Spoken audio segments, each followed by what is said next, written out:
was a clip that went viral yesterday, and it comes out of the NBA.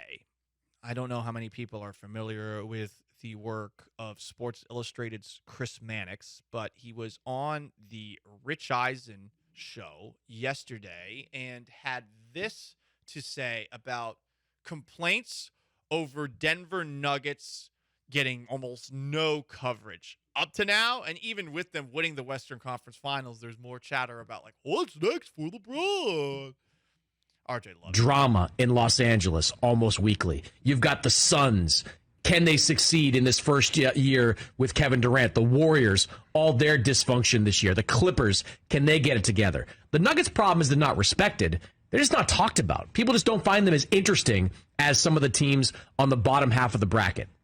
Because you see, I guess, what, Steven Adams doing more commercials than Jokic? I mean, he doesn't want to do it. Like, look, it's a kind of a cliche, but he just wants to play, he wants to collect a check, and he wants to help his team win. That's really all that's on his mind. That's it. Any given week. You don't see him doing endorsement deals. You remember when he won the MVP award, both times, the Nuggets had to fly over to Serbia to give it to him. He was out. He was gone. He was just hanging with his family back home in Europe. So they're just not a compelling team to talk about, to write about, at least not as compelling as some of the other teams I mentioned. Okay. Then he listed the Lakers, RJ's favorite squad. There is a lot of drama always with the Lakers. I didn't like that. I didn't like this LeBron drama. You didn't like it? I don't like it. You feel like he is calling attention to himself? I actually believed LeBron when he said that, which is rare because I almost always assume that LeBron is le capping. Like, you got swept, man. Like, enough with the, like Shams Charania came out yesterday. Oh, LeBron has a torn tendon in his foot he's been playing with for the last. He chose to. And with that torn tendon, you got swept by the Nuggets. Right. LeBron, let it. Now you're talking about retiring? Enough. He did score 40 points with that torn tendon, so it might have been a small minor tendon. Like, hey, like, you scored 40 points. But look what we're doing right now, RJ. We're talking about the Lakers, who are, with their drama, sometimes more interesting. So a lot of people were mad at what Mannix had to say, but I think he's not entirely wrong here. The Suns with Kevin Durant joining, what's next for them? That is certainly compelling. The Golden State Warriors, there was a punch that disrupted their whole season. You have what's going on in Philadelphia. Like, there are a lot of teams across the league that you probably look at and you're more intrigued by them than by Denver. But I think that's changed now because I think we finally respect Denver. It's sort of the same way that it took us a while, I think, collectively, and maybe Houston was the final holdout here, like some of those Japanese islands post World War II, like the last stragglers of admitting that Giannis Antetokounmpo is good. But this happened with Giannis. When Giannis and the Bucks won, everyone was like, oh, Giannis is kind of fun and goofy, and he's awesome to watch, and the Bucks are intriguing. But they were a nothing afterthought before all of that happened. Now that you've seen Nikola Jokic in a playoff series and they've won, the script has changed. For casual sports fans, all of a sudden you've seen Jokic doing what he is doing. At the size he is, not height, but weight. Right. He's not like super fast or athletic, but he just does a lot of incredible things. There are, and I hate to make the Larry Bird comparison, but as far as what the person's able to do in spite of maybe athletic limitations, it's really impressive. Obviously, Jokic has the whole, he's an absolute ogre thing going on. So he's got a lot of size. He uses that size. Not a lot of players in basketball these days use that size. But I think a lot of people are now willing to admit that the Nuggets are actually more entertaining, interesting than they thought before. But it had me wondering this. What good teams in sports are actually boring, and what bad teams in sports are actually entertaining? We were talking about how Chris Mannix of Sports Illustrated thinks the Nuggets aren't particularly compelling, which I get to a degree, but his reasoning was, well, Nikola Jokic never makes himself available to the media. He never talks with anyone. He is a hulking, unathletic guy from Serbia with two brothers that want to beat the hell out of everybody. His coach is a walking one-liner machine in Michael Malone. Jamal Murray every now and then explodes for like 50 points out of nowhere. The Nuggets are an entertaining team. Their uniforms, the Mile High City ones, are fire. Yes. There's a lot of cool things about the Denver Nuggets. It's just that we've never taken them seriously until literally right now, because they had never been past the second round of the NBA Finals with Jokic. They had never even made it to an NBA Finals. Essentially, they were the same team that they were when they left the ABA for the NBA until they swept the LA Lakers in, I would say, very, very, without much difficulty, RJ. Sorry about your Lakers there, but they killed a team led by LeBron James with a healthy Anthony Davis. Like, they beat the hell out of him. Not only beat him, but I mean, this is the first time that Denver really has had Jamal Murray healthy, Right. You know, in a playoff run. Also, as an aside, when you look at Nikola Jokic and then you look at his brothers are yacked up and swole, and here's Nikola just, hey, I'm here.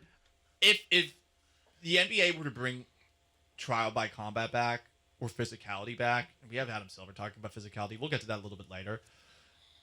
I mean, the Jokic trio, I think would win in a battle royale against just about every single player in basketball. And part of that has to do with the fact that I think most basketball players are not as hard as they make themselves out to be. I get it. Like John Morant, he likes pistols. He likes guns. John Morant in a fist fight. Well, against a teenager, he's done pretty well.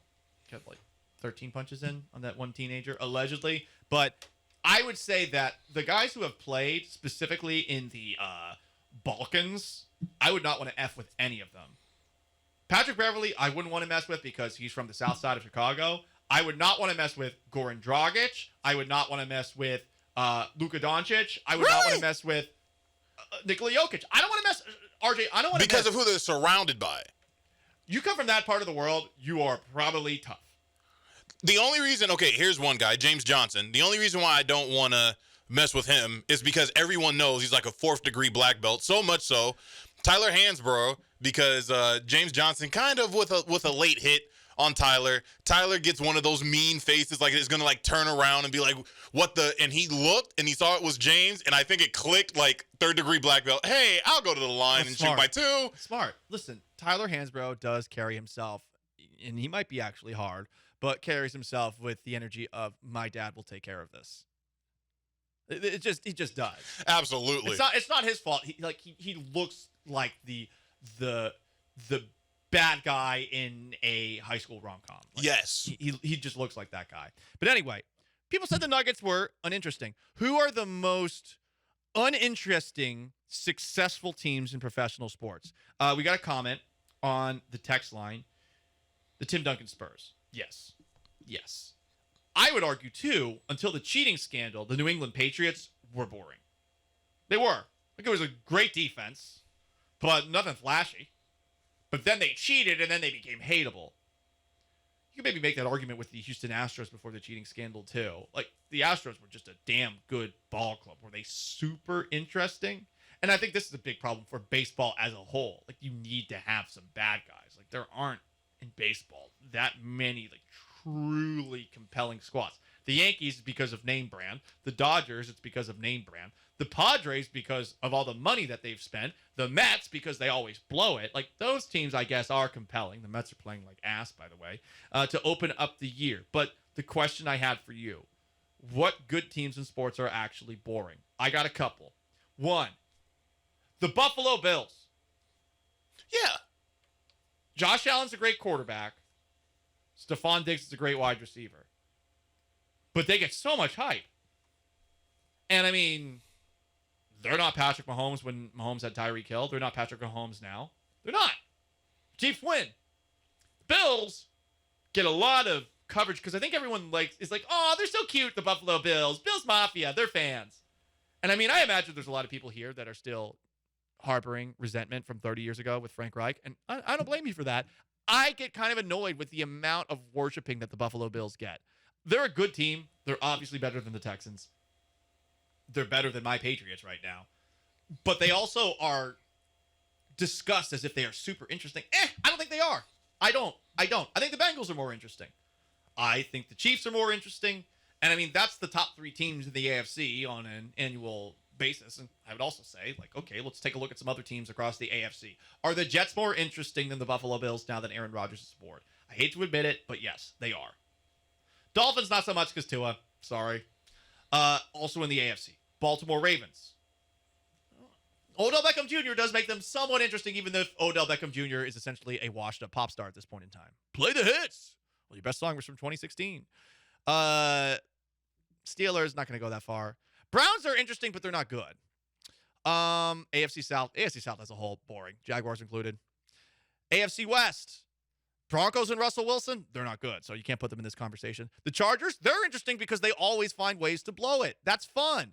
So, I don't know. I think you could argue that a lot of those teams are more compelling than the Buffalo Bills. Good teams that aren't as interesting as they are made out to be. Another one, Dallas Cowboys. Cowboys are a good team, but there's not enough off-the-field BS for my liking.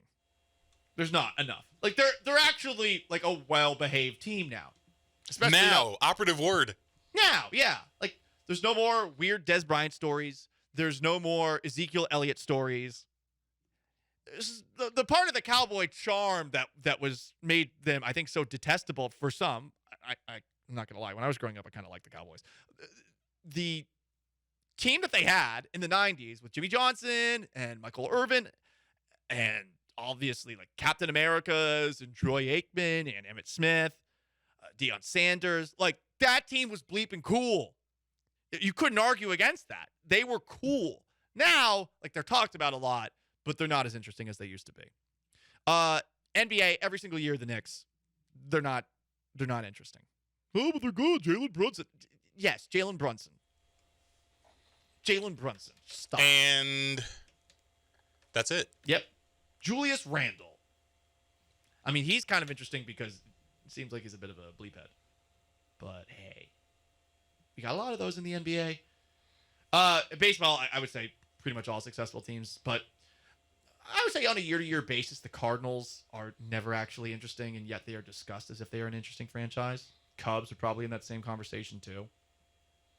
Dodgers at the very least win, but like there's nothing on the Dodgers that if the Dodgers had a Shohei Ohtani or a Mike Trout or something like that, that would be one thing. But who do you look at as the face of the Dodgers? I think Clayton Kershaw, and Kershaw always blows it in the playoffs. Is that compelling? You had like a weird time there in LA where like Yasiel Puig was like your face. That's true. And Puig was fun. Yeah. Puig was fun, but now it's Mookie Betts, and nothing against Mookie Betts. Mookie Betts is just not as interesting. If we're going to, go the same route as Chris Mannix. And I don't hate entirely what Mannix had to say about the Nuggets.